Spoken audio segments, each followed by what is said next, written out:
विचार किया हो क्या इसी की गति मुक्ति हो सकती है? तो संत जी ने उत्तर नहीं, उनकी मुक्ति कभी हो ही नहीं सकती। मेरे ख्याल से वो संत का उत्तर गलत है, भले वो प्रतिष्ठित रहा होगा, लेकिन वो संत का उत्तर गलत है। मैं कहता हूं चोरी डाका हत्या कुल को पूरा किया होगा, लेकिन अगर पूर्व का संस्कार कुछ जो अच्छे संस्कारों से सजे वो जागृत हो गया, किसी महापुरुष का सान्निध्य मिल गया, उनको बोध मिल गया, प्रकृति के बंधन का कारण समझ में आ गया, तो किसी संत पुरुष पास जाकर के तुम उद्धार क्यों नहीं कर सकता? रत्नाकर डाकू आगे जब वाल्मीकि ऋषि कहलाए, अंगुलमाल की भी कथा आप लोग सब सुने होंगे, बहुत कुख्यात डाकू इन लोगों का। अब अंगुलमाल जो है, पता है अंगुलमाल का पूरा नाम अहिंसक था, और कहा जाता 999 व्यक्ति को मार चुका है। कभी आपने सोचा कि 999 मारे, 1000 लोग मारे, संकल्प क्यों लिया? कभी आपने सोचा इस विषय पर? अंगुलमाल चर्चा तो हो गई, बस थोड़े में कह रहा हूं इसको। अंगुलमाल का पूरा नाम अहिंसक था, पुरोहित ब्राह्मण के लड़के थे, गुरुकुल में जाके पढ़ रहे थे, बड़ा मेधावी छात्र था। मेधा मतलब बहुत तेज दिमाग का लड़का, पढ़ने लिखने में बहुत ही तेज। अब आपको पता है हर क्षेत्र में बड़ी जलन होती है, हर क्षेत्र में, खेती बाड़ी में, व्यापारी में, किसानी में, दुकानदारी में, विद्या शिक्षा में, किसी की नौकरी चाकरी, अरे सब जगह जलन है। कुछ विद्यार्थियों में उनकी जलन हुई, मारने की कोशिश की, तो मार देते, किसी मारने की भी, क्योंकि शरीर से भी काफी तगड़े थे। ठंड के दिन से गुरुकुल में तो रह करके पढ़ ही रहे थे, उनको चरित्रहीन करके लांछन लगाया कि किसी प्रकार से इनको किसी द्वारा मारा तो जाए। सभी विद्यार्थी अपने अपने ढंग से दान दक्षिणा देकर के अपने अपने घर लौट गए। अब बेचारा गरीब ब्राह्मण का लड़का गुरुकुल में जाके पढ़ ही रहे हैं आचार्य के पास, तो लौंग इलायची लेकर के चला गया, मेरे पास गुरुदेव कुछ तो है नहीं, मैं पुरोहित ब्राह्मण का लड़का हूं, क्या हुआ? केवल जब सोए थे, पैर सिकुड़ा हुआ था, एक चादर उड़ाते हुए, मतलब कुलपति महोदय की पत्नी ने चादर उड़ाया, उसको देख लिया। इतने में ही शंका हो कि वास्तव में चरित्र भ्रष्ट है, पता नहीं वो कैसा मूर्ख कुलपति रहा हो।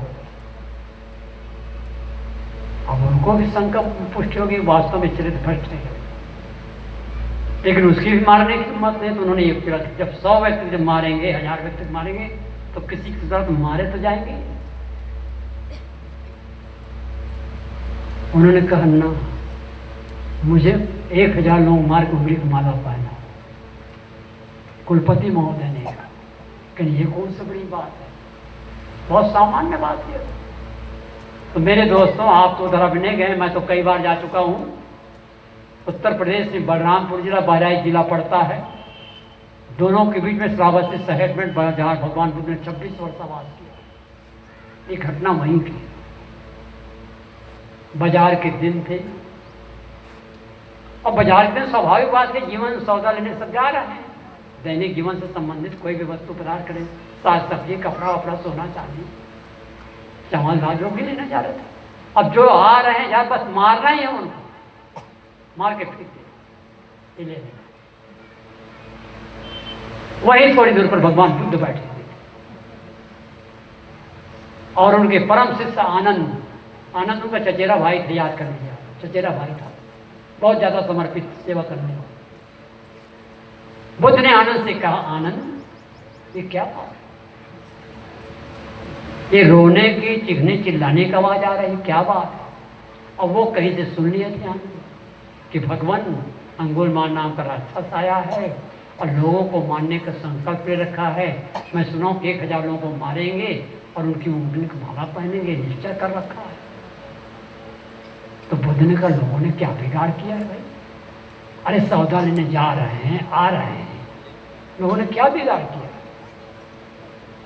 बुद्ध कहते, अच्छा हम चलते हैं। नहीं भगवान आप मत जाइए, आपको भी मार डालेगा, आपको समझेगा नहीं यार, नहीं, मैं तो नहीं जाऊंगा वहां, कुछ भी हो, मुझे क्या मारेंगे।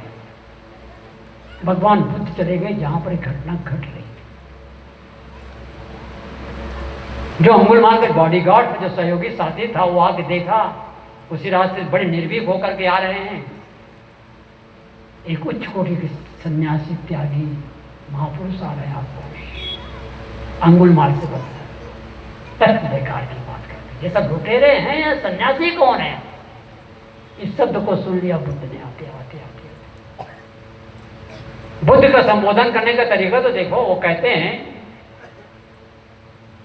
ए वीर सरदार, देखिए उनका संबोधन करने का तरीका, ए वीर सरदार, कभी इन सन्यासों को संगत करके तुमने देखा भी है?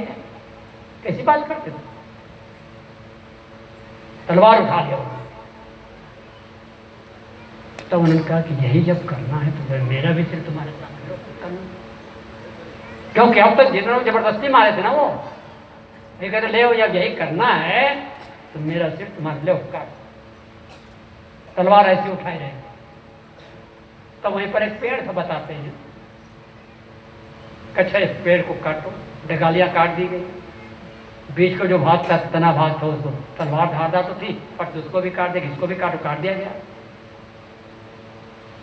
तब बुद्ध ने कहा इसको जो कर तुम फिर बता। भगवान कहता ये मेरे वश की बात। और अगर किसी को जीवन दान तुम दे नहीं सकते हो तो जीवन लेने का अधिकार तुम्हारा कैसा? ध्यान दीजिए, अगर किसी को जीवन देने का अधिकार शक्ति नहीं है तो किसी जीवन लेने का अधिकार तुम्हारा कैसा?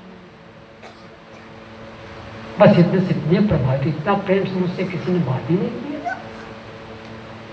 मैं तो बहुत मार चुका हूं, कहीं कोई गई सो गई, अब राग रही सो। आ जाओ तुम मेरी से। बुद्धम शरणम गच्छामि, संगम शरणम गच्छामि, धम्मम शरणम गच्छामि। बुद्ध की शरण। मेरे दोस्तों, 2000 लगभग 600-700 वर्ष हो रहे हैं भगवान बुद्ध। अंगुलमाल की गुफा में जा चुका हूँ। अब तो सरकारी एकदम बंद हो गया है। आज से 51-52 साल पहले बात कर रहा हूँ, 51 साल। वो अंदर चले गए, एकदम दम घुटने लगे, तुरंत निकले, नहीं तो मर जाता वहां, लेकिन बच गया, निकल गया। अब तो एकदम बंद हो गया, कोई नहीं जा सकता वहां, सरकारी आदेश। मेरा कहने का तात्पर्य, अंगुलमाल जैसे राक्षस, रत्नाकर जैसे डाकू जब सुधर सकता है तो माना जाए किसी ने हद तक कर भी दियो किसी कारणवश।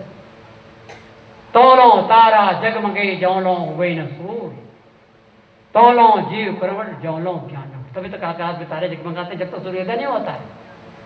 इसी प्रकार संसार प्राणी तब तक भटकता है जब तक उनको ज्ञान नहीं होता। मेरे दोस्तों, मित्रों, साथियों, ज्ञान प्राप्ति के हम लोग यहाँ बैठे, यथार्थ ज्ञान।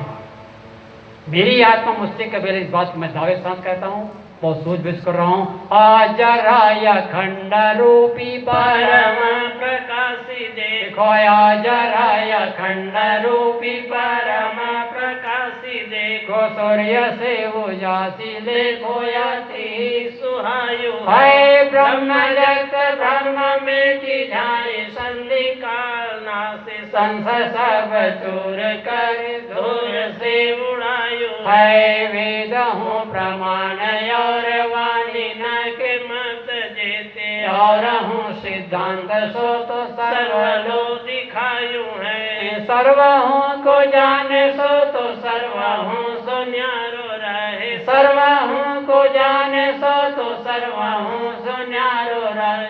सोई गुरु रूप निज पारख लखायो है, सोई गुरु रूप निज पारख लखायो है। आज दिन कार्यक्रम का दिन सब कुछ चल रहा है। बड़ी तल्लीनता के साथ समर्पित होकर के समिति वालों ने, आप लोगों ने बहुत सेवा का, भरपूर सेवा का परिचय दिया है।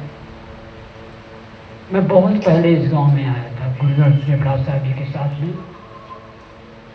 जवाहर साहब बैठे हुए हैं, उन्होंने बताया, मैं सन भूल गया था, कहीं साहब आप 1995 में वहाँ आए।